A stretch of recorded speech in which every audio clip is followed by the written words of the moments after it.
గుర్తుపెట్టుకోండి, 24 hours కూడా hospital door open ఉండాలి.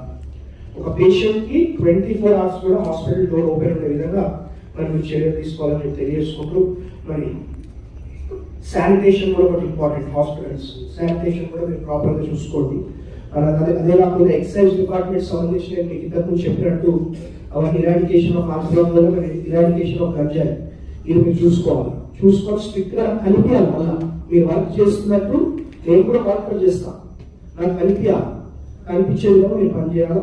అంటే రెవెన్యూ ఆఫీషియల్స్కి సంబంధించి we do not encourage corruption బాగా అవుతుందని చెప్పి కంప్లైంట్స్ వస్తూ ఉన్నాయి. మరి ఆ విషయంలో మీ ఎంఆర్ఓలు కానివ్వండి, ఎవరెవరు ఉన్నారో స్టాఫ్ అందరు, ఎంపీడీఓలు అందరు కూడా మీరు మీ స్టాఫ్ని అలర్ట్ చేయండి, మీ ఆఫీషియల్స్కి అలర్ట్ చేయండి. ఎక్కడి నుంచి కంప్లైంట్స్ వచ్చినా కానీ మరి దాన్ని ఉపేక్షించము అని చెప్పి మరి మీకు తెలియజేసుకుంటూ, అది కాకుండా మెదక్ మున్సిపాలిటీకి సంబంధించి ఈ చౌరస్తాల బ్యూటిఫికేషన్ ఏదైతే మనం అనుకున్నామో అది as soon as possible ground అయిపోవాలి, ఫిజికల్ వర్క్ స్టార్ట్ చేయాలి.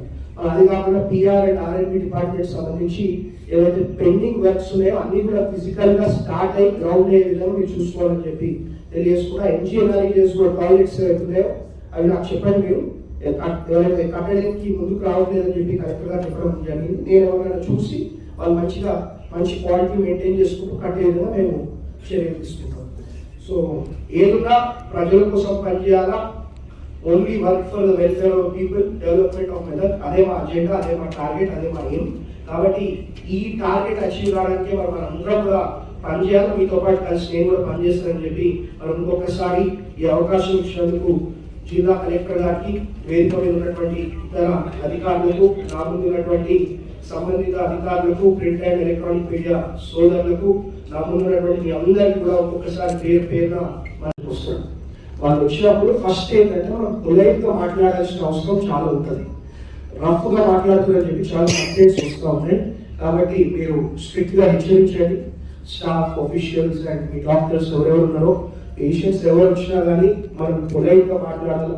వాళ్ళకి ఏం బాధలు ఉన్నాయో, వాళ్ళు ఏం ప్రాబ్లమ్స్ ఉన్నాయో అన్ని విధాలు కూడా మరి వాళ్ళకి సపోర్టివ్ గా మనం ఉండాలని చెప్పి ఒకటి కోరుకుంటూ, అది కాకుండా నేను మీకు చెప్పడం జరిగింది, ఒకవేళ బీహార్ నుంచి లేబర్ వస్తలేరంటే లోకల్ అరేంజ్మెంట్స్ చేసుకోమని చెప్పండి. ఇప్పుడు బీహార్ ఎలక్షన్ ఉంది, మనం ఎక్కువ బీహార్ లేబర్ మీద డిపెండ్ కాలేదు. So local arrangement last time కూడా చెప్పినాను, బీహార్ ఎలక్షన్ ఉన్నది కాబట్టి కొద్ది మనకి లేబర్ షార్టేజ్ వస్తుంది. సో లోకల్ అరేంజ్మెంట్స్ చేసుకొని కంప్లీట్ చేసుకోవాలి. సో దీని మీద ఎక్కువ ఫోకస్ పెట్టండి. సో మళ్ళీ తర్వాత మున్సిపాలిటీస్వి కూడా సో ఏవైతే